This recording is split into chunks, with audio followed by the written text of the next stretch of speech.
Hey everybody, thanks for joining us on the Extra Point Show this week.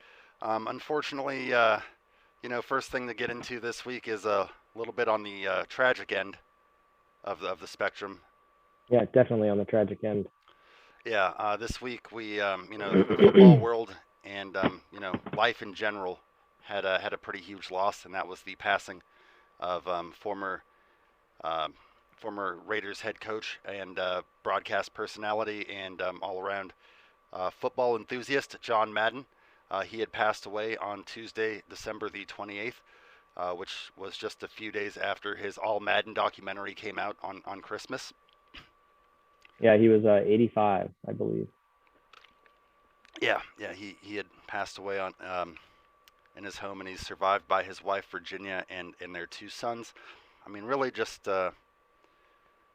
want to take a moment to talk about the legacy that is John Madden. He's probably going to be known as, to a lot of people, was his time as a head coach with the Raiders from 69 to go ahead to 78. I'm sorry, I didn't mean to cut you off.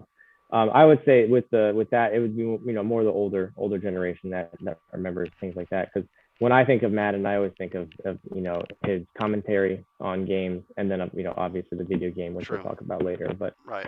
I know he was the coach of the Raiders for that span. But for me personally, I always think of him as the guy on TV and right. the way he calls games and stuff like that.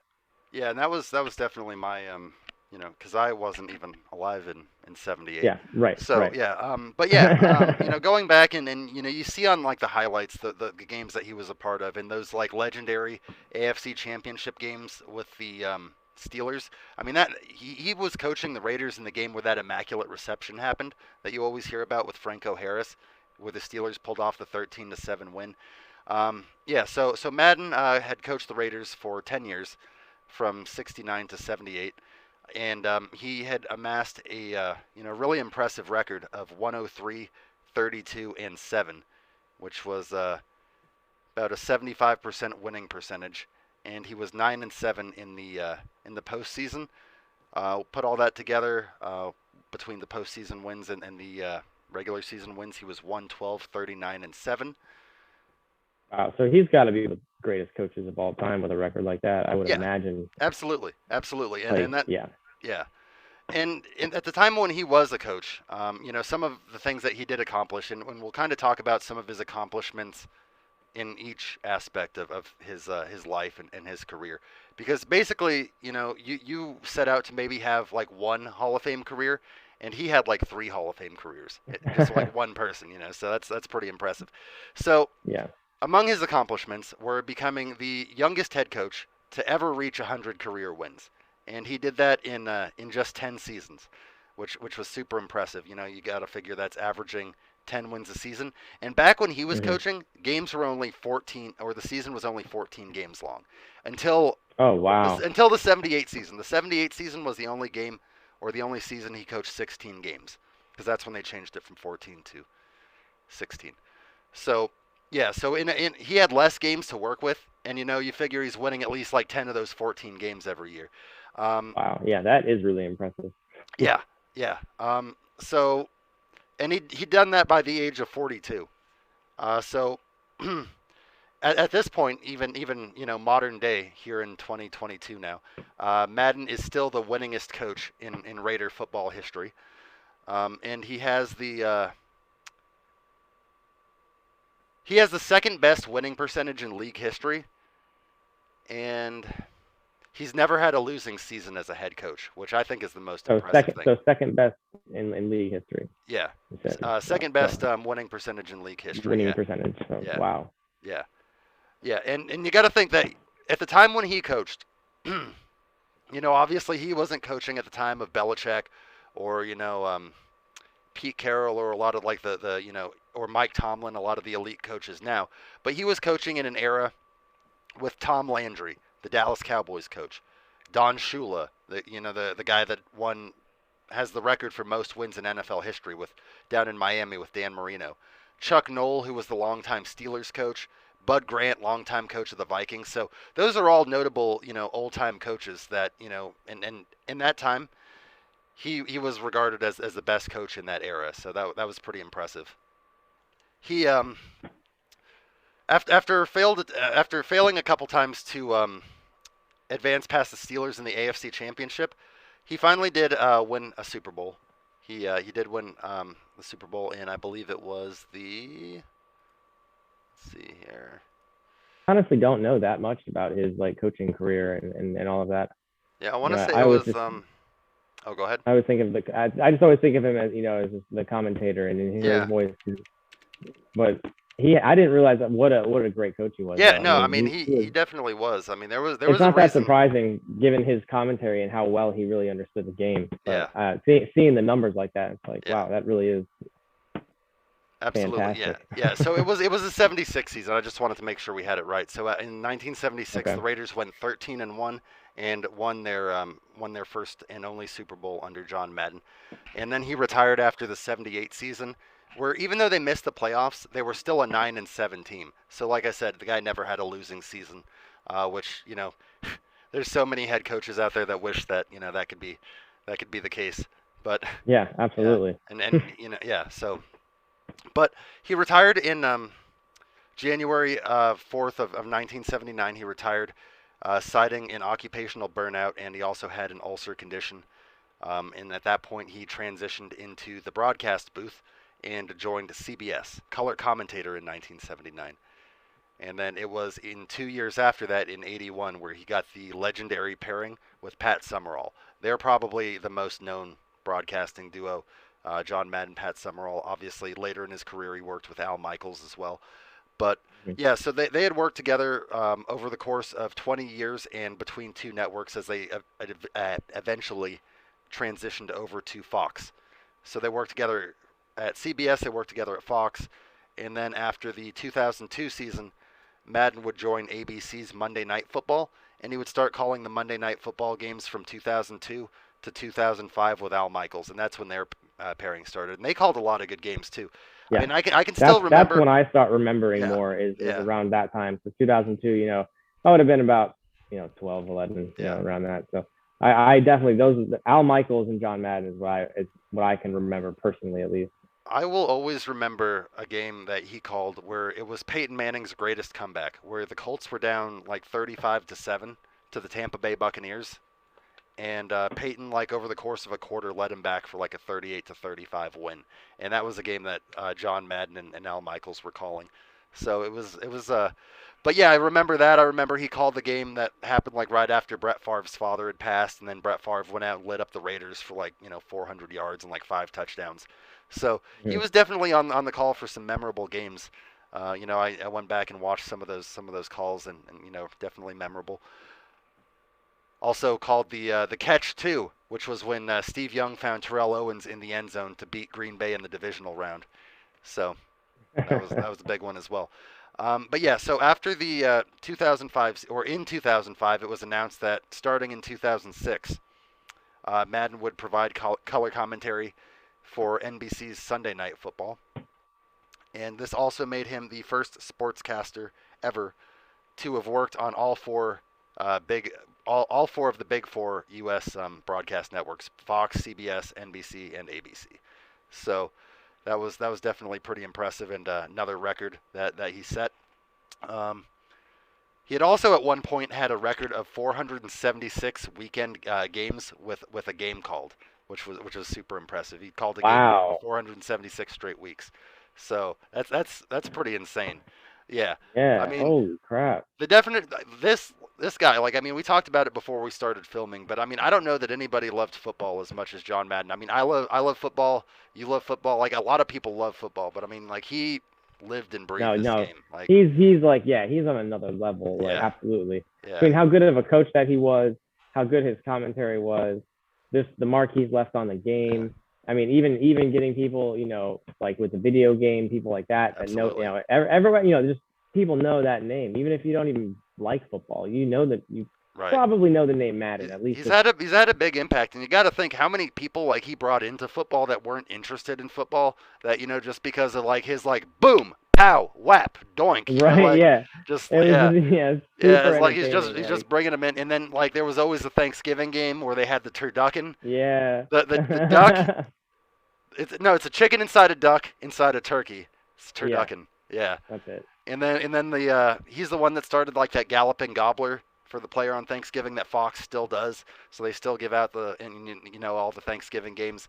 Now they give legs because of that. So a lot of those traditions have carried on. Um, but yeah, so his last game that he would call, his final call, would be the Super Bowl at the end of the on February 1st, 2009. That was between the Cardinals and the Steelers. That the Steelers won. That was his last game, and that was a hell of a last game to call because that was the duel between Yeah, Roethlisberger and Kurt absolutely. Warner. Yeah, the Yeah, one thing about that is the fact that he was succeeded by Chris Collinsworth, and yeah, I don't really quite see who. I don't know who the hell made that decision. yeah. You know, like that was, but yeah, I don't. Yeah, I mean, I don't have anything personal against Collinsworth, but I think He's that not that bad. It's just yeah, like, like I guess from you can't live up to Madden. It's yeah, just you can't. yeah. It's like who else were they gonna get? You know, that's the thing. Because I mean that was back in 2009. So I mean you got to think that a lot of the I mean there was Troy and Joe Buck were calling games, but they've been signed with Fox, you know, since 2001. Um, Has so it you been know like that long? Oh my God, no, yeah, it hasn't. 2001. for Troy and Joe Buck. Yeah, I want to say so. What? Yeah, let me see. I'm gonna find out right now. What? That's insane. Yeah, they're like the longest. I don't think I realized that it's 2022. Yeah, Oh, did because we no. even say that? Happy New Year! It's 2022. Oh yeah, Happy We New got to Year. say that real Yeah, quick. We didn't. Happy New It's the Year. first. Yeah. It's Jan. Yeah, yeah, Yeah. yeah, yeah. That's right. Huh. Let's I see gotta get here. that in there. Let's see. Let's see here. Yeah, I am. I'm very curious because Uh, that's crazy. If it's been 21 years that they've been, I don't. That just doesn't sound right. But maybe it is. Huh. hold on. I would have guessed it was like 2009 or like some later, but I honestly don't know. Yeah, right here. Um, 20 years of broadcasting. Yep. Okay, yeah, well, yeah. I Yep. mean, you're usually right, so I'm Yeah. not really that surprised. But I just, for me, I didn't realize it had been Yeah. that long. So no. That's So I remember that because what happened was Troy and Joe took over for John because John and Pat Summerall were on Fox, and then when they went when John left in 2001 for Monday Night Football after 2001 when he left Fox for ABC, that's when when Fox went from John Madden and Pat Summerall to Troy Aikman and Joe Buck. So they've been calling games together since 2001, 2002. they both suck. I don't like either of them very much. I I mean, don't like either of yeah, them. Like I mean, yeah, Joe Buck's not that bad, but Troy. no, it's mostly Troy. Yeah, I should be more specific. I like Joe Buck. He's Who not do you bad, but think's a no, better commentator, Troy Aikman or Tony Romo? probably Tony Romo. Yeah, I'd agree. I'd agree. Yeah, All right. Oh, so yeah. Anyway, so both not great, but like Tony yeah, Romo's not bad. Actually, there's sometimes where he's really good. Like yeah. so it's weird. Tony Romo's Aikman is really good at usually good. guessing the play before it happens. He's like, I bet they're gonna go Yeah, right. like stretch play to the right, and then he's like, it's exactly that. And it's like, all right, cool. Yeah, I like. Yeah, that's one thing Yeah, I do like with him. yeah. Another thing that we'll just jump into real quick, kind of just jumping off the timeline, but also in 1984, he took the urging of one of his NFL coaching friends, John Robinson, and he created the All Madden team. So All Madden, I'm sure you've heard about that. That's what the documentary was called as well. He also wrote a book called All Madden. Um, so basically, the All Madden team was always something that he put together every year, and basically that was a collection of players that played the game or exemplified the way that the game should have been played in John Madden's eyes. So he ended up picking that from 1984 until let's see here. So from 84 through the 2001 season. When he moved to ABC, that's when he stopped doing the All Madden team. Although he would come out with a Hall of Fame All Madden, and then he did like a 10th anniversary, and then like an All Madden Super Bowl team in '96. So he did a few other ones, but basically, when they asked him, and this is another good quote from him, and he had a lot of good ones. Quotes when asked what it meant to be All Madden. He said it's a whole range of things. For defensive linemen and linebackers, it's about Jack Youngblood playing on a busted leg, Lawrence Taylor wreaking havoc on a defense, and Reggie White making the other guy wish he put a little more in the collection plate at church. Because he was the minister of defense. That was his nickname. Yeah. Because he was an ordained minister as well. I don't know if you knew that about Reggie White. Did not know that, actually. Yep.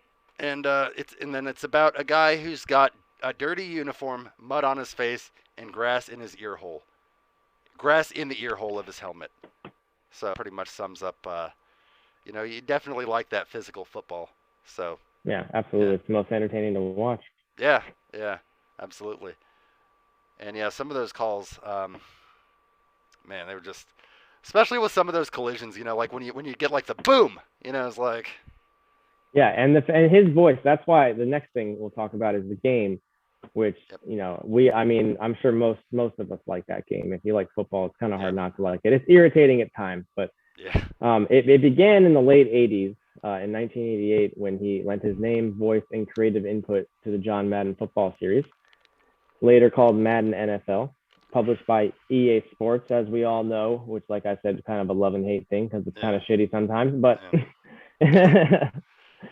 Aside from that, though, very, very love-hate relationship with the Madden game, but it is fun. Absolutely, played like it all is very of them. fun though. Yeah, I've played a lot of them. Especially, I remember playing the ones on the Super Nintendo. Like that's probably the earliest ones that I played is the Super Nintendo ones. But yeah, entries in the series have consistently been bestsellers, to the extent that they have even spawned TV shows featuring competition between players of the game. Despite Madden's retirement as a broadcaster in 2009, he still continued to lend his name and provide creative input to the series.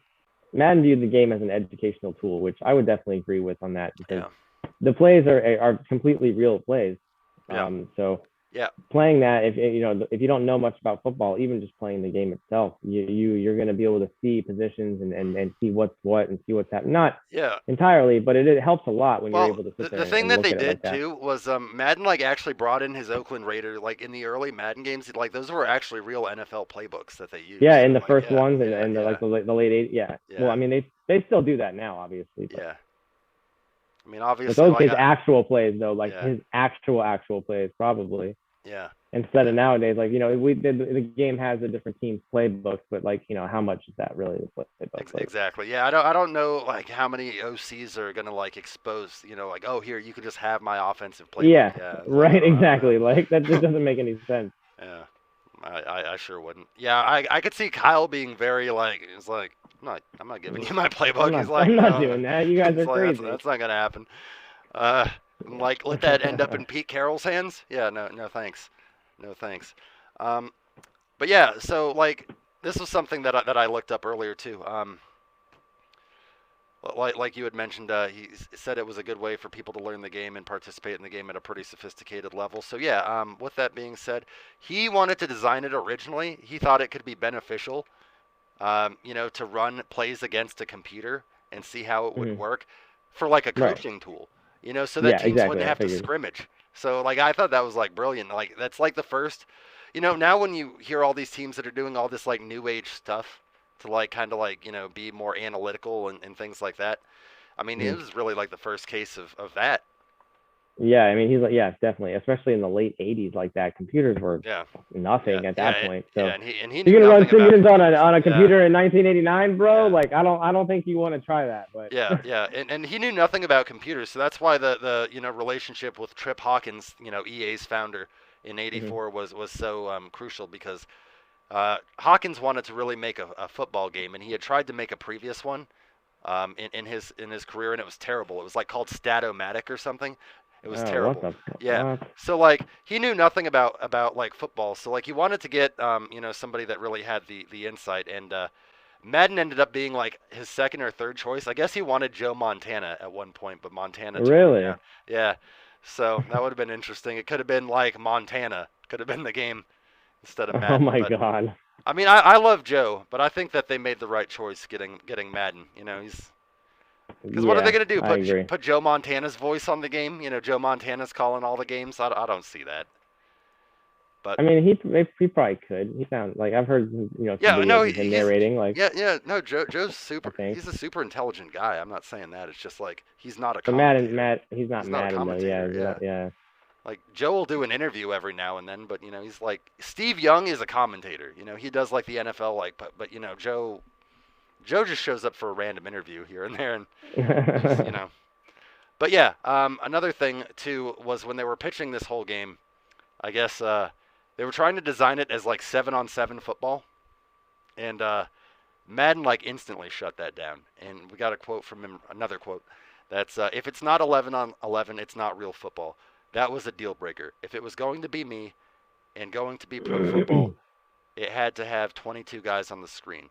If we couldn't have that, we couldn't have a game. And I really respect that because it's Madden's commitment to being as lifelike as possible. And obviously it's a video game, but a lot of times those animations when you go to like make a catch or a tackle, those are like the exact animations that a player would make, getting hit. So they really put a lot into that game. It's insane. Yeah, definitely. I mean, especially nowadays with the way the game is now. With it's I mean, there's glitches obviously. We've all had the most ridiculous picks happen, and Yeah. Just shit that doesn't make any sense. Yeah. But for the large part, I mean, it's hard. You can't make that perfect, but for the large part, it's usually decent. It's Yeah, it's definitely 8 times out of 10, it's pretty solid. Like it's the best game out there as far as that goes. So yeah, I mean, exactly. Exactly. Yeah, they might bring I think they are bringing the NCAA football game back, which is pretty fun. But we'll talk about that another time. This time's about the coach. But yeah, definitely just want to take a moment to offer our condolences to the Madden family. Obviously, his wife and his kids and everybody that is affected by that, because he was obviously legend and a great guy. So definitely rest easy, coach. Yeah, he'll definitely be missed. And in other news, potentially more positive news for some for the Jaguars. Yeah. So as we reported on last week, Urban is out in Jacksonville after 13 games. If you haven't seen that, go back and watch that hilarious show when we break down kind of the symphony of destruction that was Urban Meyer's time in Jacksonville. But Jacksonville is wasting no time, as we talked about on last week's show. They do have them, and the Raiders have the ability to kind of get a jump start. And they're really the only team that's taken advantage because the Raiders haven't interviewed anybody yet. So they've requested to interview 6 current NFL coordinators. I don't know how familiar you are with any of these guys, but we'll kind of go through them one at a time. And then also 2 former head coaches. So we'll just kind of go through some of these guys and talk about what they've done, what they're known for, and there. So first guy is Tampa Bay offensive coordinator Byron Leftwich, former NFL quarterback himself. That is one that I do know, actually. I mean, I do live, close to Tampa, so I know a bit about the Bucs. Yeah. By proxy there. Yeah, I mean, Byron's been a good offensive assistant with Bruce Arians for a while. He coached with him down in Arizona previously, so when Bruce was a coach before. And he was their offensive coordinator last year as well. So he's definitely made some strides as an offensive play caller and coach. Fair to wonder how much of that is obviously the Tom Brady factor, and how much of that is he's just a good OC. But I mean, if he gets a head coaching opportunity, we'll definitely get to find out. But interesting thing about that, Leftwich is a former Jacksonville Jaguars second-round pick and quarterback himself. He played there for 4 years to start his career. So if Byron Leftwich does get hired by the Jaguars, it's kind of a homecoming for him. That would be crazy. Yeah. I mean, they tried Urban. They tried to get people in the seats last year with Urban. Maybe they'll be like, hey, maybe we'll. I swear, if they give Tebow an interview, though, I'm done. I'm done watching football. Because last year they tried to bring him in as the tight end, or this year, whenever the hell it was. It's been a crazy year in Jacksonville. Seems like it's been 2 years, but yeah. Also, there's a defensive coordinator, Todd Bowles, also on the Buccaneers staff. Todd Bowles is the former head coach of the New York Jets. Interesting thing about Todd Bowles is Todd Bowles was actually the coach during Mr. Ryan Fitzpatrick's best seasons as a starter. I'm not saying that they would try to necessarily get him or anything, but yeah, Todd Bowles. He's also a defensive coordinator, right? So. Yeah. So Todd Bowles coached. Hold on. Oh, also notable, Todd Bowles, former Washington free safety from '86 to '90. So really, yeah, he was the Redskins 5 years. And then he went to San Fran for a year. So he's another. Yeah, he went to San Fran for '91, and then he went back to Washington for '92 and '93. So we gotta put some respect on Todd Bowles' name. I mean, wow, that's crazy. Let's talk about Todd Bowles as the head coach. Let's talk about it real quick. So Todd Bowles took over as the New York Jets head coach, 2015 by the Jets, and his first season was good. He went 10-6 his first year. And then the Jets in 2016 fell to 5-11. They went 5-11 again in 2017, and then in 2018 they went 4-12. So his total win record with the Jets was 24-40. Obviously didn't have a great situation with the Jets, but that 2015 season was the season when Ryan Fitzpatrick did have his best year ever with 31 touchdowns and 15 interceptions, and then it kind of just fell off from there. Have to see. And then this one here is two Dallas assistants, former Boise State quarterback and NFL backup quarterback Kellen Moore, and Cowboys offensive coordinator, is also getting interest, as well as. Is that why that name sounds familiar? How long ago was he a quarterback? Just a couple years ago, not long. Yeah, that's right. All right, wow. Yeah, Kellen Moore was just the backup, and he transitioned just right over to coaching, so he got right into it. Yeah. So. Wow. Okay, I knew that name. Yeah, and then he was also, like I said, he was the quarterback at Boise State. Who is he the backup for? Tony. Oh, and the Cowboys. Okay. Yeah. Okay. Yeah. That's why it sounds familiar then. Yeah, he was a backup in. Okay, so let me give you some. So in 2015. Yeah, he was one of several quarterbacks that the Cowboys trotted out there. Oh yeah, that's because that game Tony only played 4 games, so that's why he got knocked out early in the season. So what season was this? What year? 2015. So Kellen Moore started 2 games, played in 3, was 0-2 as a starter, 4 touchdowns, 6 picks. So nothing too crazy as far as and that was the only year he ever played in the league. He was in the league other years, but that was the only year that he actually got playing time. So weird, his name sticks out to me. I was like, that name sounds familiar. But yeah, I mean, and then like I said, he took over as the Dallas offensive coordinator in 2019. So basically, I think he retired in 2018 and then transitioned over to coaching. So obviously, a guy that was in Dallas and they thought was really bright and that he'd make a really good coach, probably getting groomed by former coach Jason Garrett the whole time for that position. So yeah, and then the other Dallas assistant that they were talking to was Dan Quinn, who was the former Falcons head coach, and he's the one guy that's given kind of a response so far. And Dan Quinn says that he won't be interviewing for any jobs until after the season because his focus is to remain focused on Dallas's opponents. Dan Quinn has 6 years of coaching experience in Atlanta, starting in 2015. He had a 43-42 record, so 1 game above 500. He was fired after an 0-5 start to the 2020 season last year. So he was just recently a head coach and then hired by Dallas, obviously, this season. And obviously their defense has been looking scary good. A lot of that's probably, you got freaking Micah Parsons, who's fucking golden boy defensive player. I mean, that's going to make any DC look pretty good. I mean, if I drafted Micah Parsons, I'd probably look like a genius, so I get that. Moving on from there, there's also Matt Eberflus, who's been having a kind of under-the-radar quiet season as the defensive coordinator for the Colts. But the Colts are having a, nice season at 9-6. They're 1 game out of first to the Titans in the AFC South. So he's a guy that got some head coaching interest last year. Didn't get hired, but he got a few interviews. So we'll have to see what happens with that. Also, Green Bay offensive coordinator Nathaniel Hackett. He's been getting some interest as well.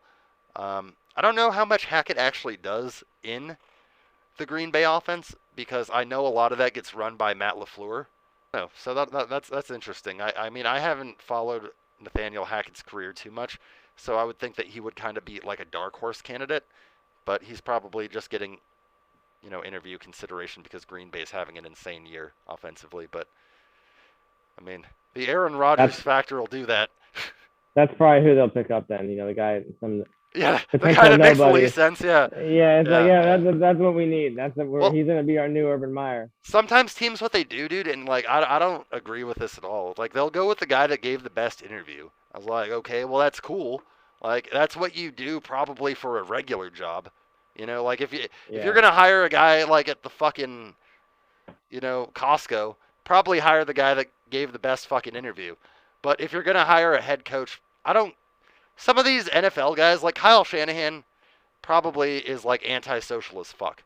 When but the man can coach the fuck out of a football team and like draw up some crazy plays. So it's one of those situations where it's like I don't know if you necessarily want the guy that's going to give the best interview or if you want the guy that's going to give you like the best chance to win or have the best football mind or has the best plan for your team.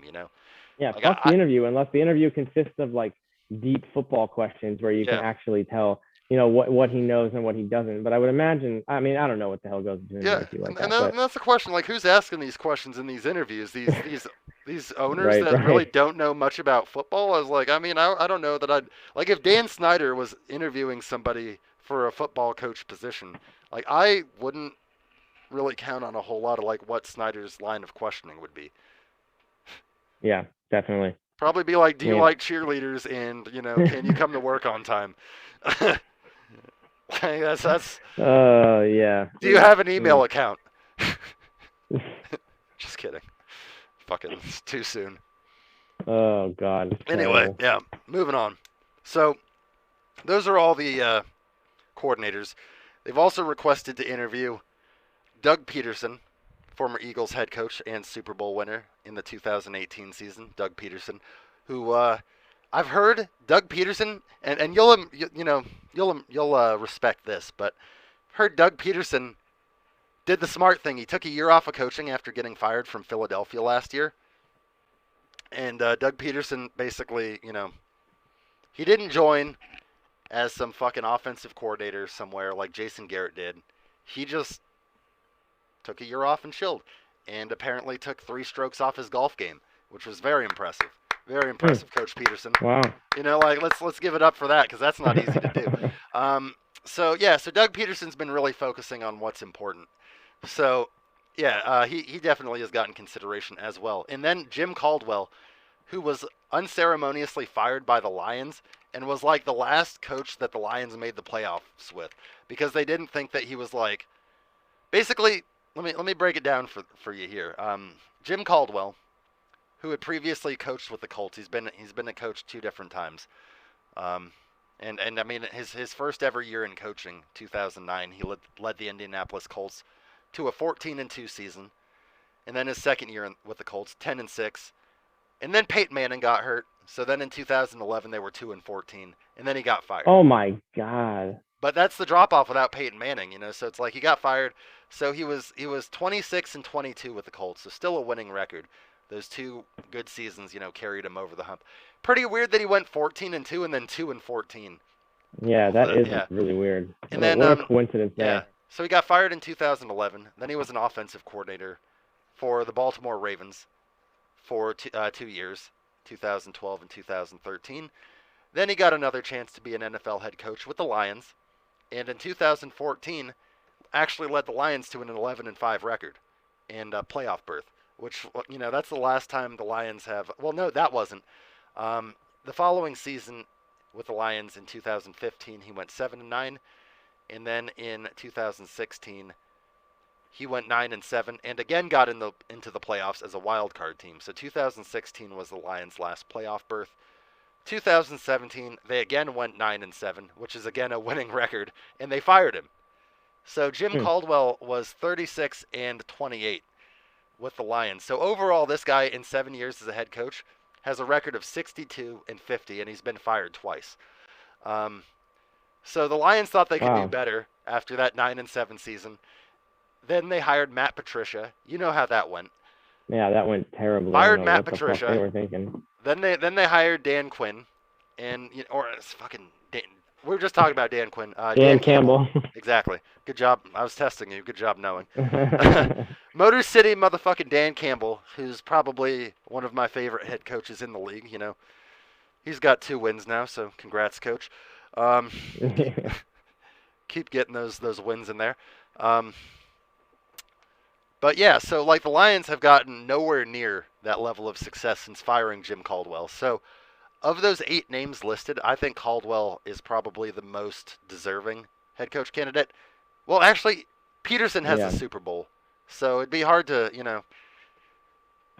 Doug Peterson definitely deserves some consideration as well, but we'll have to see. We'll have to see how those interviews shake up. Usually, the process with that is they'll interview all these guys once, and then the guys that they like they'll bring back for a second interview, and usually they'll narrow it down to 2 or 3 guys and pick the one that they like the best. But stand by. We will obviously be following this situation as it unfolds, and we'll let you know what happens in Jacksonville. Yeah. And Hopefully, who ends up maybe getting they'll hired get a as little head better. coach. They Yeah, might get a little hopefully. better next Hopefully. season. And we'll have to follow it too, because as the next couple weeks unfold, obviously Black Monday is coming up. Black Monday, obviously the Monday after the Week 18 Sunday game. It's known as Black Monday because it's the day that And firings begin. the Right? firings begin, and most of the head coaches get fired. Yes. So we'll join us for our Black Monday edition as we talk about. We're probably going to be talking about Matt Nagy getting fired. Uh, you know, uh, I expect Matt Nagy to get fired. I Yeah, also I expect expect that as well. Vic Fangio to get fired in Denver after failing to make the playoffs for the 3rd straight year and really not getting any better on offense. Teddy Hmm. wasn't enough to save it down in Denver, unfortunately. So Yeah. we'll have to see what happens, but stay tuned.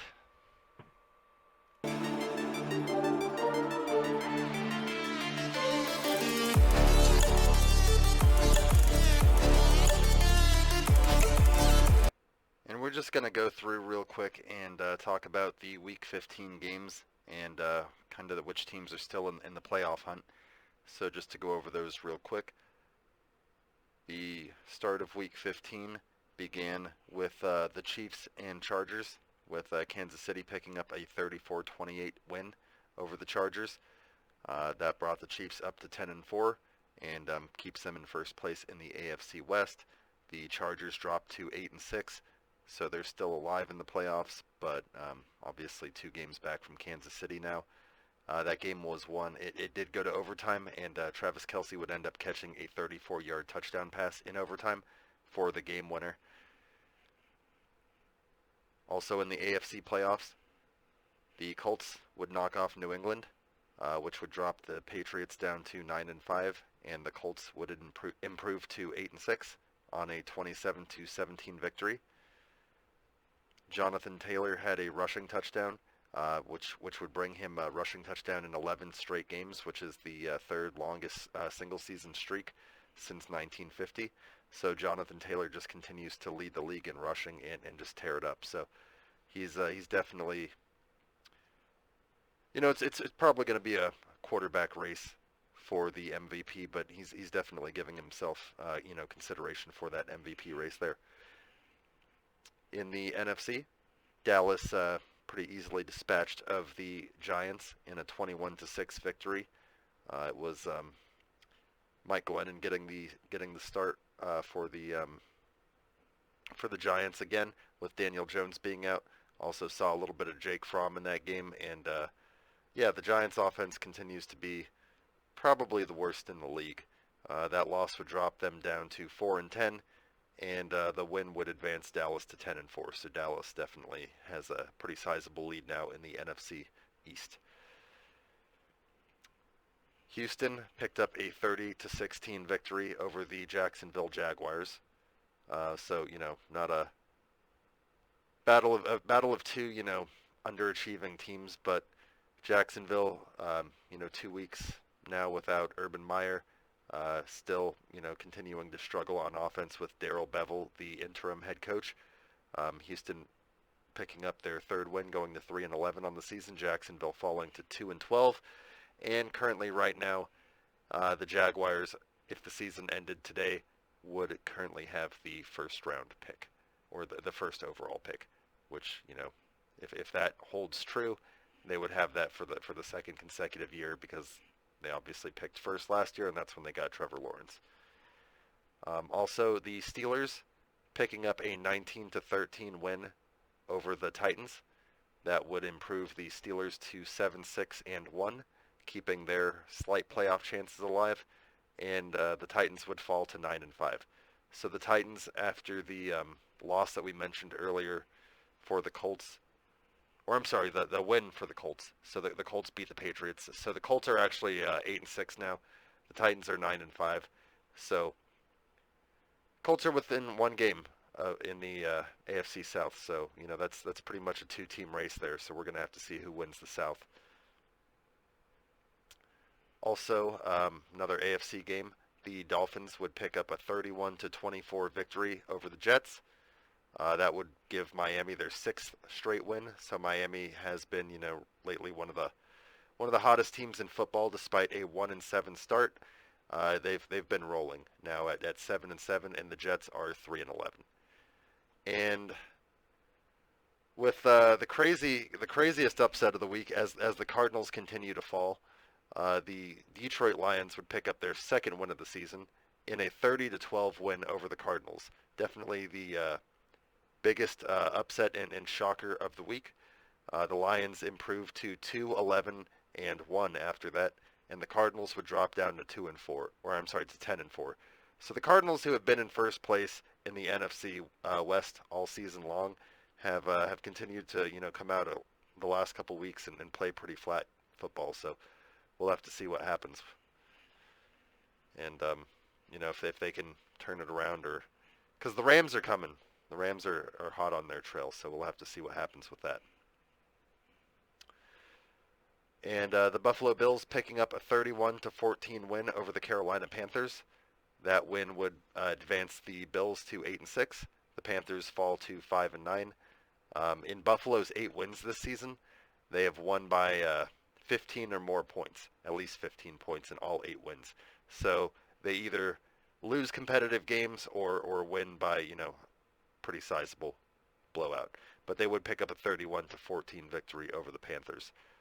Also in a low-scoring AFC battle, with the Bengals trying to keep pace in the AFC playoff race, but the Bengals would go on to 8-6, and the Broncos are 7-7. So Broncos nearing elimination. They're not quite eliminated yet, but you got to figure if they lose one more game this season, they probably will be. And on the season, Denver has gone 0-4 against the NFC or against the AFC North. The 49ers picking up a huge 31-13 win over the Atlanta Falcons to improve to 8-6. The Falcons would drop down to 6-8, so that's definitely keeping the Niners slotted in the 6th NFC wildcard spot. So after struggling at home, the 49ers have now won 3 straight at Levi's Stadium. So that was a big win in the 31-13 win over the Falcons. Good to double them up on the scoreboard and really put a full team win together. Offense and defense really probably played their most complete game of the season. So that was really good to see. Got a couple games left here down the stretch, 3 to be exact. So hopefully the Niners can make a push and get into the playoffs. And in a surprisingly close game that I thought was a lot closer than it was slated to be, the Green Bay Packers narrowly escaped the Baltimore Ravens with a 31-30 win. Now Tyler Huntley would start this game, and he nearly led the Ravens, with the upset over Aaron Rodgers. But Green Bay, still holding on to that number one spot in the NFC right now with an 11-3 record, and the Ravens would fall to 8-6. So Ravens have lost several games recently by I think a total of like 5 points. They've lost like 3 games by like a total of 5 points. So definitely, they've been in a lot of close games, but they're seeing their playoff chances slip away now at 8-6, and after that win, the Packers would actually clinch the NFC North as well. And then on the Sunday night game, the Saints getting a shutout victory over the Buccaneers with a 9-0 victory. Tom Brady was shut out for the first time since Week 15 of 2006 when Miami did it to him. But that win would drop the Bucs to 10-4, and the Saints would improve to 7-7. So Saints continuing. It was Taysom Hill that started that game. So they're definitely trying to continue to make a playoff push despite not having Jameis Winston, and they've really been just trying to get through it with the combination of Simeon and Taysom Hill, and picking up wasn't a pretty win, but a 9-0 win in a defensive battle. And I mean, Tom Brady really seems to struggle against that Saints defense for whatever reason. Because the same thing happened last year. He ended up losing to them twice in the regular season, and then the Buccaneers got revenge and eliminated the Saints in the playoffs, and that was obviously the last game of Breeze's career. Also, the Raiders on a last-minute field goal would knock off the Browns with a 16-14 win. That improved the Raiders to 7-7 and dropped the Browns to 7-7. So both teams have the exact same record. Both teams still technically alive in the AFC playoff race with 3 games left to go. So we'll have to see if one of those teams can get in. But the Raiders notching the last-minute field goal in a game where for the Browns, Nick Mullins, former 49er quarterback, would end up getting the start and play a role of game manager. He almost got him out with a victory, but Daniel Carlson hitting the 48-yarder at the buzzer for the Raiders walk-off win. And then on one of the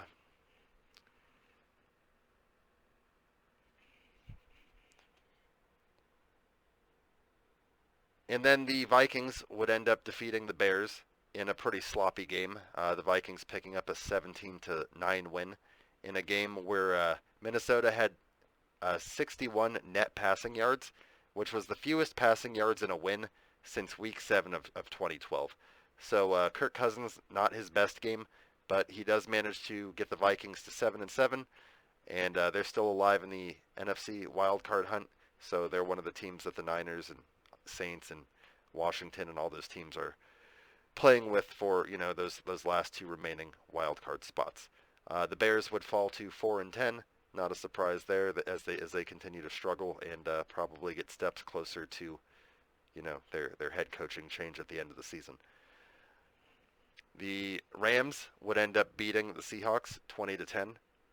So that would improve the Rams to 10-4. So the Rams right now, as well as the Cardinals, are both 10-4. So it's going to be interesting to see who ends up winning the NFC West with these last 3 games. The Seahawks would fall to 5-9. And notable in that game as well, Cooper Kupp, who's been going, he's been playing out of his mind, ended up surpassing Isaac Bruce, who is a Hall of Famer, with 119 receptions, which is a new LA Ram record for most receptions in a single season. And he's still got 3 games to add to that, so we'll have to see. He could end up, with the season he's having, he could end up catching 150 passes. And then, unfortunately, the Eagles would end up sneaking out the 27-17 victory over Washington. Washington did jump out to an early 10-0 lead. Obviously, that was a game that they had to start Garrett Gilbert because of all the COVID issues, and he played a pretty decent game manager's game. Was 20 of 31, 194 yards, no touchdowns, no interceptions. So definitely, the definition of a game manager type performance.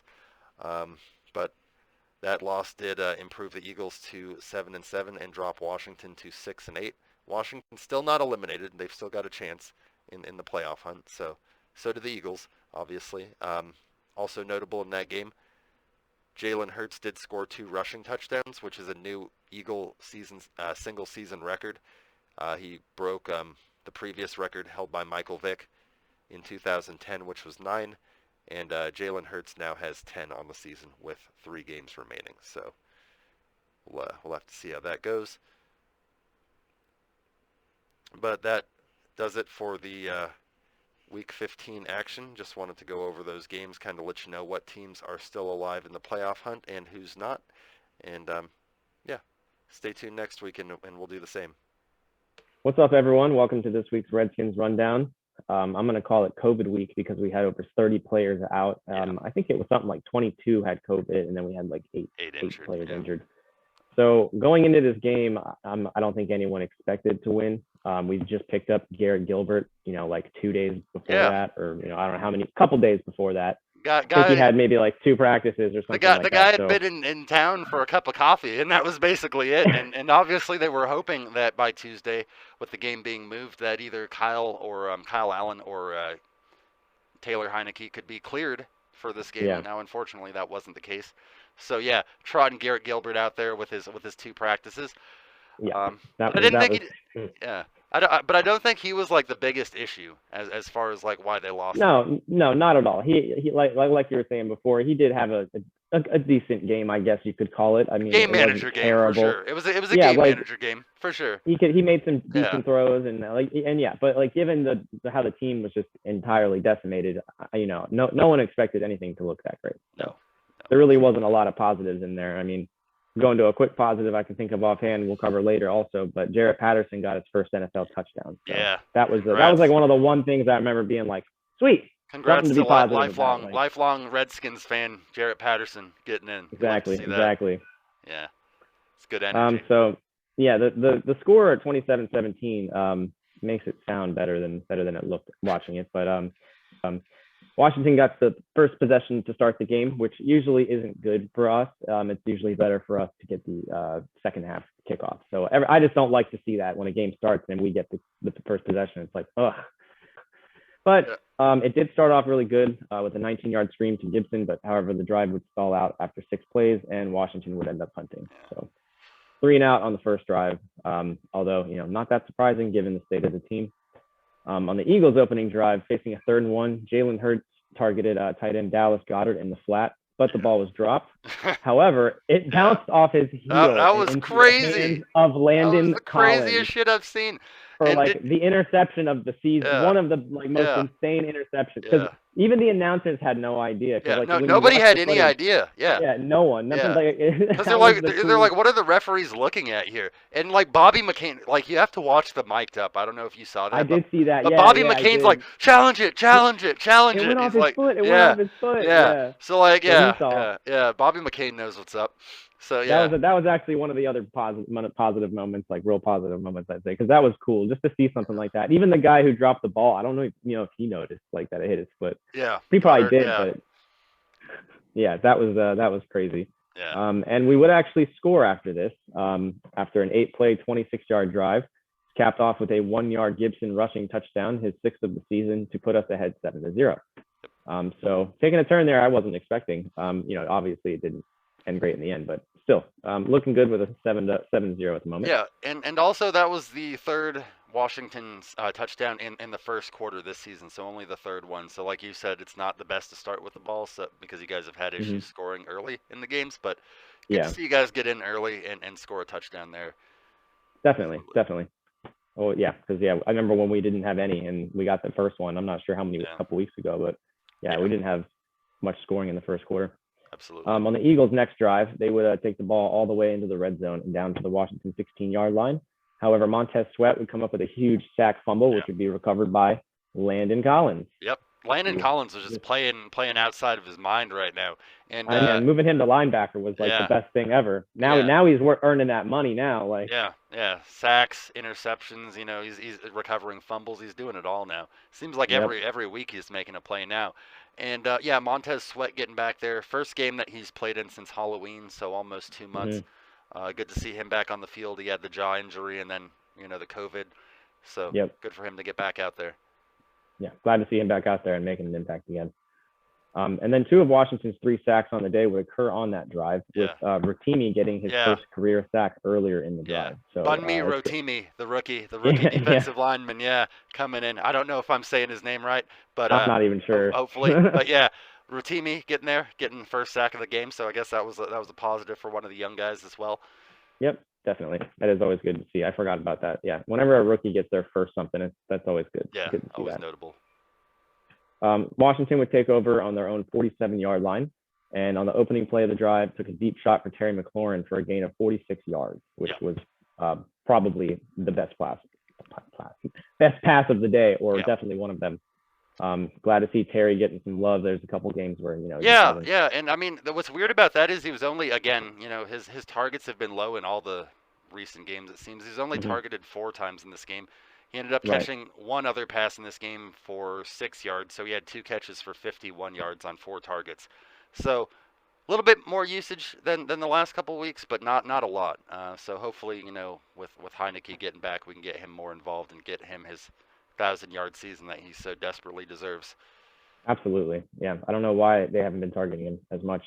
I'm sure that other teams, when we're so depleted, are really paying attention to him. I'm sure he's getting doubled, without Samuel or a Logan Thomas or really anybody. I mean, you got nobody else. Adam Humphries is your next best receiving threat. And as we're mentioning that, on a 3rd and goal play, Garrett Gilbert almost hit Adam Humphries for a touchdown. Would have been his first touchdown pass of the season, but the ball would fall incomplete. And Washington ends up taking the points on a 22-yard Brian Johnson field goal, and they go ahead 10-0. So everything looking positive, early on, at least. They got off to a really positive start. Now, the Eagles would end up kind of answering. They'd convert a 4th and 1 on the following drive, but then they'd get called for holding on that, which was extremely helpful, and then they'd be which was great. Yeah, that was nice. The game, it was looking really, really good in the beginning. I did kind of forget, the beginning was good. It's just when you just think about the final score and how it ends out, you're like, God damn it, it just but I would say, given the depletion of the roster, they played him hard for 3 quarters. They played him hard for 3 quarters. It wasn't until the 4th, because at one point they even made it 20-17, so the game was close in the 3rd. But So following that, Jarrett Patterson would fumble to start Washington's next drive. So not a good start. Don't want to see him doing that. Yeah. Gibson's done it enough times. But it was recovered by Sam Cosmi. Yep.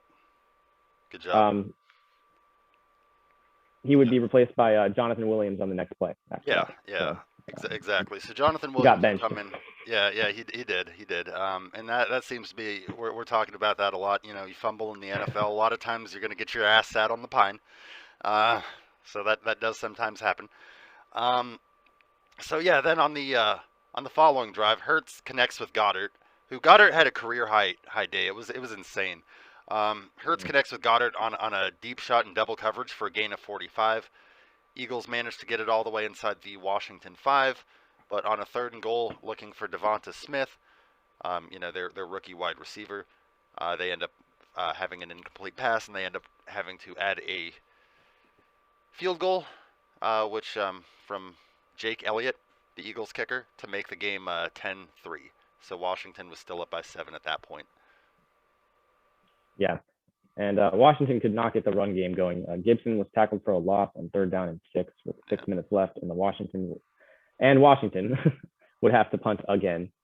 So starting to sputter out a little bit there. Yeah. And the Eagles' next drive would be the best of the entire half, primarily featuring Goddard, since like you said before, he had a very good game. Yeah. And the run game, the Eagles managed to take the ball down to the 1-yard line and would cap the drive with a 1-yard Jalen Hurts touchdown run. Of course, they got to use Jalen Hurts to run. He's good at that. Yeah, and Dallas Goedert had 7 catches for 135 yards, so he definitely went off. Yeah. Yeah, and all of those catches were for a lot of yards. Then. Yeah. So other than the one that he dropped and got picked, he had a pretty good game. Yeah, and then after that, after they scored, it looked like they were going to go for 2, which was really weird. I was very confused at that point. Why would you not just tie it? But they did. Yeah. They took a timeout and then ended up kicking the extra point. But it was a weird. I'm not sure if what they were trying to do there, but. Yeah.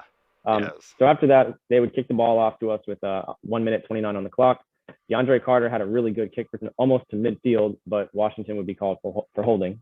So now the holding call is hurting us. But it was the first penalty on us all day, which is extremely surprising. I remember the announcer saying that as well, that given the amount of backups reserve players and reserve players, right? Exactly. Given that, how is that the first penalty? Like that's very impressive. Like that is. Definitely. Yeah. So, I mean, Washington manages to cross midfield, but with no timeouts remaining. They really didn't show a lot of urgency, and I'm not sure if that was more because they had a guy that played, like to be he really had. He had a lot of urgency on the fourth. And on a second one, with about 20 seconds left in the half, Fletcher could sack Gilbert. They would just let the clock run. Going into halftime, 10-all. Also notable, we didn't mention William Jackson, the first half with injuries. However, Collins was back in there to start the second half. William Jackson had an ankle injury. He did not return in that game, so hopefully he's available. Yeah, luckily Landon Collins at least came back, but losing William Jackson is not good. He's, our starting corner. So. Especially because they were without Fuller that game. So, I mean, after that, they were down both starting corners, and I think they had Darryl Roberts playing a lot. Yeah. Which, is never super ideal. No, it is not.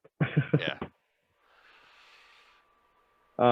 Starting in the second half, the Eagles got the ball since we got it first, which I like to say is usually not good. After a big run by Miles Sanders, they got the Eagles into Washington territory. Hurts once again connected with Goddard on a career-high day, which took the ball down to the 2-yard line. And a couple plays later on a QB sneak, Hurts gets his second rushing touchdown of the game. Yeah, and what's notable about that... that would give them their first lead of the game. Yeah, and also breaking a record. He broke Michael Vick's record of 9 rushing touchdowns by a quarterback. So that gave Hurts his 10th on the season. So that's a new Philadelphia Eagle record for rushing touchdowns by a QB. So I guess, good on him. Fucking. Yeah. But yeah. I guess, great. It's always shitty when it comes at your expense. But yeah, definitely rough. Yeah. So fortunately on reserve, and they were a lot. They did a lot. One positive is I think career .5, which was up, and the Eagles would end up batting a 30-yard field goal. And I want to to John Allen and both of Washington Niners. So we got Jude, the obvious ones. And Fred Mooney. No, Nick Drake. Okay. I think the other one Ebo should be one of them. Ebo, and then Kittle. Yeah. Yeah, obviously, of course. So 4 on offense, 1 on defense makes sense. Everybody made the points. That's definitely a positive. Yeah, definitely. So at this point in the game, they are by the other 5. I think and also Garrett Patterson first, as I mentioned earlier. It was good to sure that was really big for him. It would be his first half fumble, so kind of. I mean, it's a 2-yard run, but still, at least kind of made up for the fumble. Yeah. And at this point, it becomes 2017. The game's looking really close. Like there's a chance, but unfortunately, the Eagles would go 80 yards on 10 plays after this, with Jalen Hurts finding Greg Ward for the touchdown. That would put the Eagles ahead 27-17 with 7:46 to play. About halfway through the quarter. Yeah, so I mean, Washington ended up getting, they had one last chance on the day. But again, it's a situation where they didn't really show a lot of urgency down 10. They were facing a 4th and 9, and Garrett Gilbert would end up eating another sack with 2:29 left on the clock. The Eagles would take over and end up, all but running out the clock for the 27-17 victory. But yeah, like we said earlier, and I was kind of touching on, I didn't really think Garrett Gilbert was the reason. I mean, he played turnover-free football, so, he gave you a chance to win. But I think that what really affected Washington, in addition to obviously all the players being out, was the fact that you guys just couldn't do a damn thing on the ground. On the day, let me give you the numbers here, bud. So for rushing yards, they were outgained 238 yards to 63 by the Eagles. Oh my, that's terrible. Yeah, and the carries that Gibson was getting, he had 15 carries for 26 yards. Patterson had 4 carries for 20 yards. And DeAndre Carter on a little. They should use him to do this more. He had a little 1-yard, a 12-yard run, 1 carry for 12 yards. So, yeah.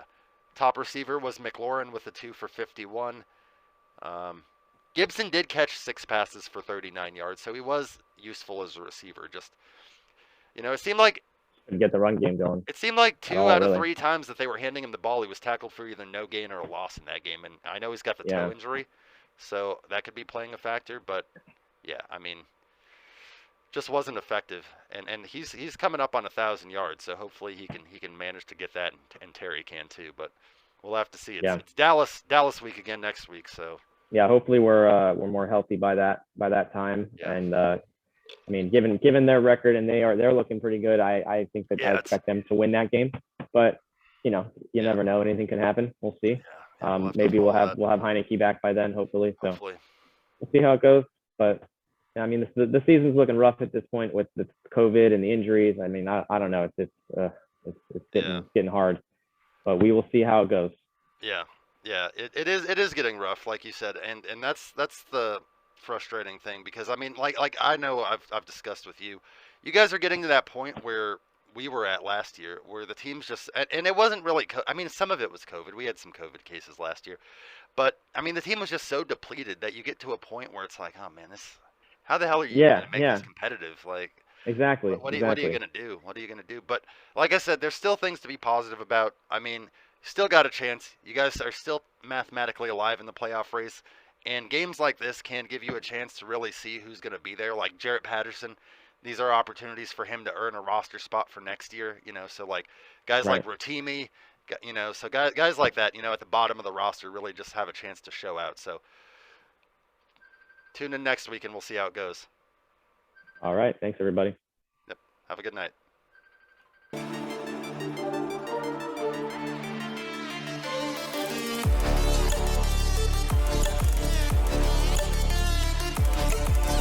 Hey everyone, thanks for joining us this week on the Niners News Update. This week we are recapping our 31-13 victory over the Atlanta Falcons, which was a big win, as we talked about on last week's show. A little bit paranoid about the Falcons after the 2019 season when we were clearly the superior team, and they still came in and beat us by a touchdown there at the end of the game. So that was a little frustrating, but it was good to go into the go into that game and really kind of beat them up a little bit. The game started out beating them by over twice their score. Definitely good. Yeah, definitely. That was a game that you always like to see your team beat a team by a large margin. It's always nice. Like with Washington, the wins are always pretty close. So it's nice to watch a game and it end like that. Yeah, I think you guys will build off that too, and we'll talk more about that in the Washington segment and what the future looks like there. But yeah, I mean, as far as this game goes, yeah, I mean, whenever you're the favored team, you always want to go out and show out and definitely make the underdog look like the underdog in that situation, and that's what we did with the Falcons. Now, it didn't get off to the best start because on the opening kickoff, JaMychal Hasty actually fumbled the ball back to Atlanta, and they would actually take over at the 12, and it. Yeah, that was. I could not believe that. I remember I messaged you right after that. I was like, "Dude, did you?" He got his helmet right on the ball. It was a perfect play. I mean, oh my god! Yeah. But he just popped it right out in the air, and then the dude just his teammate just caught it right in his yeah. Now, as our defense has many times before this year, we did end up holding strong. It did look like at one point Cordarrelle Patterson would score on a touchdown, but after the review, ended up determining that his knee was down, and it ended up going to a 4th and goal. And while targeting, rookie sensation tight end, who I'm a big fan of, Kyle Pitts, Jaquaski would actually, Jaquaski broke up the pass, and we would actually take over inside our own 5. That was a really, really good defensive stand. I thought for sure. I was like, man, it's about to be 7-0. They're at the 12. Or at least 3-0. Yeah, absolutely. I thought we were giving up something there for sure.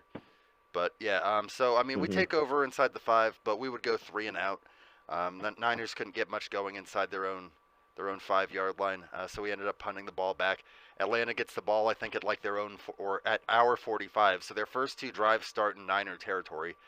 Now this time they managed to pick up a couple first downs, but they ultimately would end up settling for a Young Waku field goal, 48-yard field goal to put Atlanta up 3-0.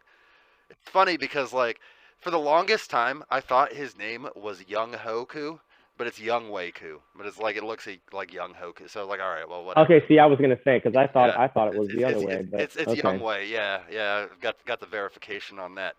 Weird. Yeah, the Korean-born kicker and former. This guy actually got himself signed off of YouTube. From so if you're like, oh, there's no way you can ever get signed by just doing kicking videos on YouTube, not true, because Young Waku did it. So NFL scouting departments are watching people kick field goals on YouTube. So that's why I need to get back in shape. especially with the vid restrictions. I mean, because they've played more kickers this year than any other year in league history because of the COVID regulations. I mean, Brian Johnson would have never regularly gotten a shot in an NFL season. Yeah, but absolutely. Or Chris Blewett. Jesus. Yeah. Well, Brian Johnson proved a lot better than Chris Blewett. Yeah, absolutely. Yeah. So on our second possession, we ended up getting backed up as well because Hasty again misplayed the ball. This time it went out of bounds, so we didn't lose possession. But he's he didn't proven have a good start. Yeah, he's proven to struggle. I mean, Trenton Cannon is usually our kick return guy, but ever since he took that hit in the Seattle game and had to be taken off the field in the ambulance, it's been rough going for the Niners kick return unit because Cannon was really good for us, but hopefully he can get back at some point. I know he was on injured reserve, so I don't know if he's got a chance to make it back for maybe the last game or even the playoffs. So we'll have to see. But yeah, the Niners would start the ball. The Niners would start off this drive actually with a really nice play on a catch and run, 25-yard catch and run by George Kittle. Kittle doing what Kittle does. Yeah. Making people miss and getting that yak. Now the drive would eventually stall out, but we would manage to go 11 plays and 79 yards and get a 30-yard Robbie Gould field goal to at least tie the game up 3-3. So at that point, the offense was a little bit slow to start between the two drives. We couldn't get it in the end zone, but we'll give you Jimmy's starting numbers on those first two drives. He started 5 out of 7 for 68 yards on his first two drives, and then pretty good start despite the way the offense, the scores looked. That's solid numbers. Yeah, and a few of those throws were actually a little bit moderate or deeper throws down the field, so they weren't all just simple checkdowns. And then on the ensuing drive, Arden Key would pick up a huge third down sack on Matt Ryan on a 3rd and 5. On a third down. It would be his 5th sack of the season. So Arden Key, I know we've talked about him a lot because he's probably my favorite backup defensive lineman we have. And I mean, he's got 5 sacks, which actually puts him second on the team to Bosa's 15. So I mean, that's kind of a big gap between it's a huge gap, but I mean that's just what Bosa. Yeah, it's because it's Nick Bosa. Yeah, Nick Bosa's a fucking freak, but I love it. I mean that in obviously the most positive way possible because let's see here. So Atlanta punts again, and then our next drive starts out with Ayuk getting called for a false start, but this is kind of a funny story. On the very next play, they hit Ayuk on a slant, and he takes it, up the field on a nice 35-yard catch and run. So another, big yak play. And funny story about that was they were interviewing Juice after the game, Juszczyk, and I guess he said like Alex Mack, after Ayuk made that play because he had false started the play before, he totally like hit him with the Dumb and Dumber line. And totally redeems himself. So I thought that was pretty funny. So it's like, it's kind of bailed him. He cost him 5, but he got him 35. So it's like, I'd say that's worth it. Yeah, he's like, no need to worry about that anymore. I got you guys. Put you on my back and carry you down the field. And then on the very next play, Jeff Wilson Jr. would break a 17-yard run, pick up another first down. And then, we started to kind of show that Niner football offense that we're used to where we're running the ball and, throwing the ball off that play action and also, short checkdowns off of that. Then we threw Debo. We did something a little different with him. We threw him a backwards pass and attempted to get him a pass attempt into the end zone. And he uncorked it and he let it go to Ayuk, but unfortunately it hit the Falcons defender in the back, so the ball would fall. Yeah, that was ridiculous. Yeah. Like he didn't even look. It just you just see it come and yeah. right in the I mean, back. When Debo got that ball, like it was his first pass attempt of the season. Like he was throwing it. Like you could tell he was like throwing it regardless of whether Ayuk was open or not. That's how a lot of those option plays are. It's like you get the one opportunity to probably throw in an NFL game that you might ever get. And it's like you're gonna. Yeah, he's like, I'm taking it. You're gonna take it. Yeah. Yeah. So now the Niners would end up capitalizing because they would end up scoring on a 6-yard touchdown run by Kyle Juszczyk, as we had just mentioned. It was his first rushing touchdown of the season, so always good to get our all-star fullback in the mix there. Now the Falcons would end up responding with their best drive of the game. We had them stopped on a third down again, and Arden Key would pick up another sack, but this time he got flagged for roughing because they said he kind of like went down on Matt Ryan and like for a body weight sack. because they flag him for anything nowadays. Yeah, I mean, which I thought was a pretty questionable call. I mean, I didn't like that call. It didn't seem like he was trying to be overly malicious with Matt Ryan or anything. But yeah, on the very next play, Matt Ryan takes a shot for the end zone and finds their best receiver that they have right now, Russell Gage, for a 20-yard touchdown. Now Russell Gage was matched up in a one-on-one matchup with our rookie, who seems like we're talking about Ambry Thomas every week. For some good, some bad, but he's learning. It's a process in the league. And D'Amico Ryans actually said something that he thinks Ambry Thomas could be a good starting corner in the NFL for the next 10 years. So that's good praise. And obviously everybody's going to get beat, and he makes some plays, but he definitely got beat there. And he's still working on it, and he got penalized a couple times last week as well. So. Yeah, we'll have to follow that and see how that goes. But that would tie the game up at 10-all. And then we get the ball back with about 4 minutes left in the half. And Jimmy finds Debo for a gain of 32 yards. Then a couple plays later, Jimmy narrowly avoids a sack, finds Juwan Jennings for 15 yards and a first down to get us down to the 10. And then on the following play, we line Debo up in the backfield, pitch it to him.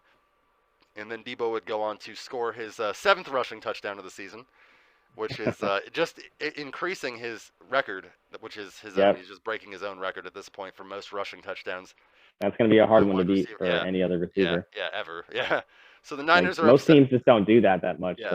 Yeah. Or you might see like the Skins might do it like 3 or 4 times a year with like Curtis Samuel or something. Like, I mean, he hasn't been out there a lot to do it with. Actually, if he was out there regularly, we might do that with him. You guys might do it more. I'm hopefully you guys will do that. He's made of glass apparently, so another bad signing. But from how it's been, at least him and Ryan Fitzpatrick was just like, here, let's just throw some money away. Hey man, it's that way sometimes. I mean, we've had a few of those. Unfortunately, as you remember, Jalen Hurd was taking money from us for about 3 years, and he never even got in a game. So, and then we'll have to discuss the AGG situation at some point too. But yeah, so anyway, Niners would take over with Falcons take over with 33 seconds left in the half, with the Niners up 17-10, and Atlanta takes a deep shot for Pitts, which actually looked like it was picked off by Ambry Thomas. I don't know if you remember seeing this play, but Ambry Thomas jumped, made the pick, and Pitts takes the ball out of his hands. Now, fortunately, Pitts did not come down inbounds, or that would have been a completion for about 35, 40 yards. That was a close one, right? Like he was really close to being inbounds. Yeah, because it looked like it at first, and then his knee was clearly out though when they looked at it, right? Exactly. Was that play? Yeah. Yep. Exactly. And then at halftime, Jimmy's numbers, just to give you an update, he was 11-13 for 170 yards, no touchdowns, no picks. So very solid first half. So then Atlanta starts with the ball in the second half. And on the first play, Matt Ryan would be sacked for the second time, this time by Samson Ebukam, who was our big free agent pickup from the Rams. So he's definitely been coming on in recent weeks for us. So that's always. And that'd be the third time he actually did get sacked. The one time there was a flag. One time it was exactly. So he's taken a lot of hits in one half.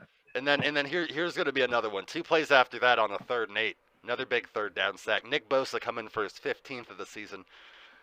We're always updating you with a Nick Bosa sack tracker. He's at 15 right now with 2 games to go. So we'll have to follow that. We were talking all season if he would get 15. He got the 15 now. Yep. Let's see where you can take it from here, Bosa. And, so that would force a fumble, actually. The ball got knocked out of his hands. And actually it was funny because nobody went after the ball except Fred Warner picked it up. Fred Warner made a heads-up play, picked up the ball. They said he couldn't advance it or it would have been a touchdown. But we end up starting at our own 38-yard line. And weirdly enough, then we proceed to fumble our first play because Jimmy and Alex Mack couldn't get the exchange right. And the ball ends up getting kicked. It got kicked basically all the way down the line of scrimmage from the center all the way to the tackle. It was really weird. And then Jeff Wilson ends up picking it up. So, like, thank God. Yeah, Jeff thank Wilson, God. Johnny on the Jesus. spot. Yeah. So he recovers it. On the following play, Jimmy hits Kittle for 13 yards and a first down. And then next play, Jimmy finds Debo for a gain of 20. Gets us down to the 6. And then Jeff Wilson would score the Niners' third rushing touchdown of the day to take a 24-10 lead. And at that point, in the third quarter, we're looking pretty good. Atlanta, this is as close as they would make it. They'd end up on their next drive getting a 22-yard Young Wei Koo field goal to cut the lead to 11 at 24-13. But after that, yeah, so... Yeah, that was it for them. Pretty much, yeah. So, I mean, Kittle would end up having a 13-yard catch on the next drive, and then we would end up, like, hitting them with a solid dose of Jeff Wilson. Now, this was like Kittle's third straight game because he'd been coming off that Seattle game and what was the other game? Seattle and Cincinnati game where he went completely off. So in this game he had 6 catches for 93 yards. So another great day by Kittle. Absolutely. Yeah. And then Hasty had a nice 13-yard run to get us inside the Falcons' 10. So good to see Jermichael Hasty getting mixed in there a little bit. Obviously Jeff Wilson's been getting the starts, with Elijah Mitchell missing his third straight game. We might be able to get him back pretty soon. So we'll Good thing Hasty doesn't play Urban Meyer because, after those 2 muffed punts, he would have been benched immediately. Yeah, so he and that was weird because Kyle is somebody that does sometimes bench a little bit. He won't do it for like a full game, but he'll definitely take you out for a while. But Hasty did stay in and return the rest of the kicks, although he, after that second one that he misplayed, he didn't take any more out of the end zone. Yeah, so, he's probably like, yeah. Yeah. So on that drive, we end up on a 3rd and goal.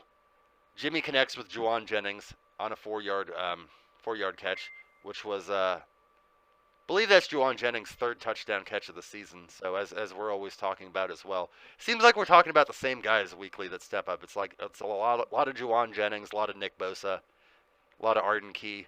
A lot of these guys that are, making plays week after week. So good to see. These are good depth signings. Obviously, Nick Bosa is not a good depth signing, but Arden Key, right? Those guys. Juwan Jennings is, I could see him being our 3rd receiver next year because I don't think we'll probably keep Mohamed Sanu because he's aging. But yeah, so that connection to Juwan Jennings would be Jimmy's first touchdown pass of the day because our previous 3 touchdowns were rushing, and that would put us up 31-13. At the end of the 3rd quarter, Falcons looked like they might close the gap a little bit when Matt Ryan connected with Kyle Pitts on a gain of 49. And on that play, Jaquaski Tart actually got tangled up with Pitts and looked like he hurt his knee.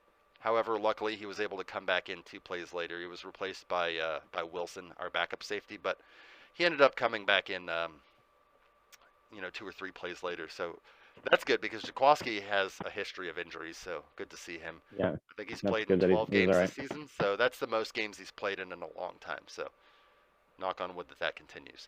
Now the Falcons' drive wouldn't result in any points because on a 4th and 1, they tried to run with Patterson, and they just weren't able to get much penetration on the ground all day. The yards they did get, they had to get through the air with Matt Ryan because Atlanta's running game really didn't get much going. Niners take over.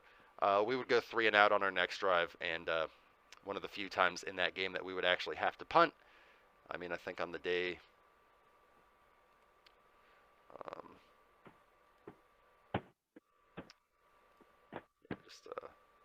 because we really didn't punt much at all. Barely used Wisnowski. Anyway.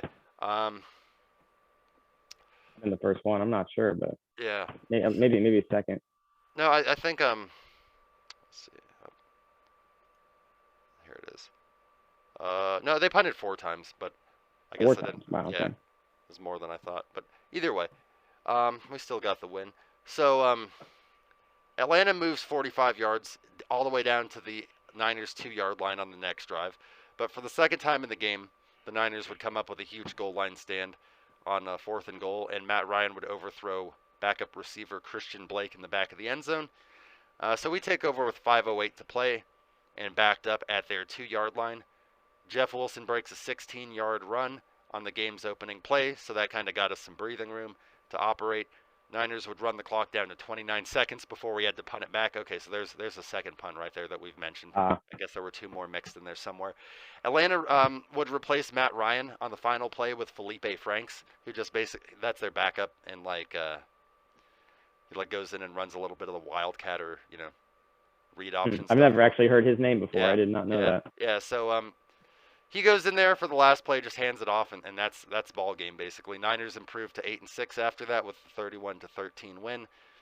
Next week we have, or actually on a short week now, we have the Tennessee Titans coming up, which are going to be a tough matchup. They have the number 10 ranked defense in the NFL, so not looking forward to that. Definitely look for them to send a lot of pressure at us, and we'll have to see how that goes. Every game at this point is, has that great sense of urgency since we're running out of games. So we gotta, absolutely, yeah. But hopefully we can get a win on Thursday night. Like I said, we're only gonna have 2 practices between, the Sunday game and the Thursday game. That's always the rough part about having the short week. So we'll have to see how the team responds, and then after that, just 2 more games remaining against the Houston Texans and then the Rams. So we're getting closer to playoff football here.